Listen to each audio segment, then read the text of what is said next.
بسم اللہ الرحمن الرحیم۔ السلام علیکم۔ پرانے زمانے کی بات ہے کہ ایک گاؤں میں ایک کنجوس آدمی رہتا تھا۔ اس کے پاس دولت بہت تھی۔ ایک مرتبہ وہ بیٹھا سوچ رہا تھا کہ اگر وہ اچانک مر گیا تو اس کی ساری دولت کا کیا ہوگا۔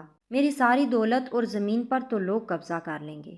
اس خیال کے آتے ہی اس نے اپنی ساری دولت جمع کرنا شروع کر دی، یہاں تک کہ اس نے اپنی زمین بھی بیچ دی اور اس رقم کو سونے کے سکوں کی شکل میں جمع کر لیا اور اپنے گھر کے صحن میں دفن کر دیا، اور اس خیال سے مطمئن ہو گیا کہ اب اس کی دولت کو کوئی بھی نہیں حرج کرے گا۔ مگر اب یہ پریشانی تھی کہ اب اس کی گزر اوقات کیسے ہوگی۔ اس نے لوگوں سے جھوٹ بولنا شروع کر دیا کہ اس کے گھر میں چوری ہو گئی ہے اور اس کا سارا مال چور لے گئے ہیں۔ اس کے پاس کھانے تک کے پیسے نہیں ہیں۔ لوگوں نے اس پر ترس کھا کر اسے کھانا دینا شروع کر دیا۔ اسے اور بھی مزہ آنے لگا۔ وہ سوچنے لگا کہ اب تو اسے کام کرنے کی بھی ضرورت نہیں، اب وہ اپنی باقی کی زندگی اسی طرح بسر کرے گا۔ لیکن اس کی یہ خواہش کافی دن تک اس کا ساتھ نہ دے سکی۔ ایک دن اچانک بہت تیز بارش ہوئی اور گاؤں کے گھروں میں پانی جمع ہونے لگا۔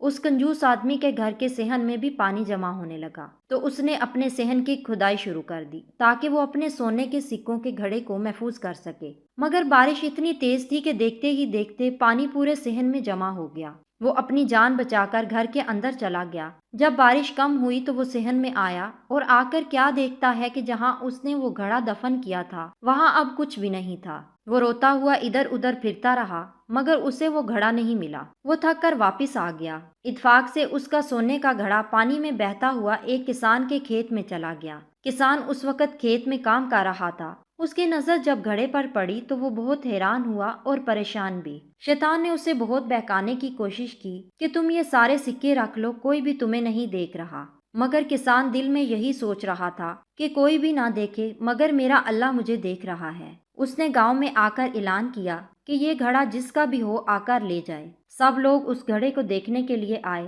جیسے ہی اس کنجوس آدمی کو پتا چلا وہ بھی بھاگا بھاگا آیا اور کہنے لگا کہ یہ میرا گھڑا ہے۔ سب لوگ کافی ناراض ہوئے کہ تم نے تو کہا تھا کہ تمہارا سارا مال چوری ہو گیا ہے۔ تب اس نے ساری بات لوگوں کو بتائی۔ سب نے مل کر یہ فیصلہ کیا کہ اس گھڑے کے آدھے سکے اس کسان کو دیے جائیں۔ جیسے ہی اس کنجوس آدمی نے یہ سنا کہ اس کے آدھے سکے کسان کو دیے جائیں گے، اس کا دل اس تیزی سے دھڑکنے لگا کہ اسے دل کا دورہ پڑا اور وہ اسی وقت مر گیا، اور یوں وہ سکوں سے بھرا پورا گھڑا اس کسان کو مل گیا۔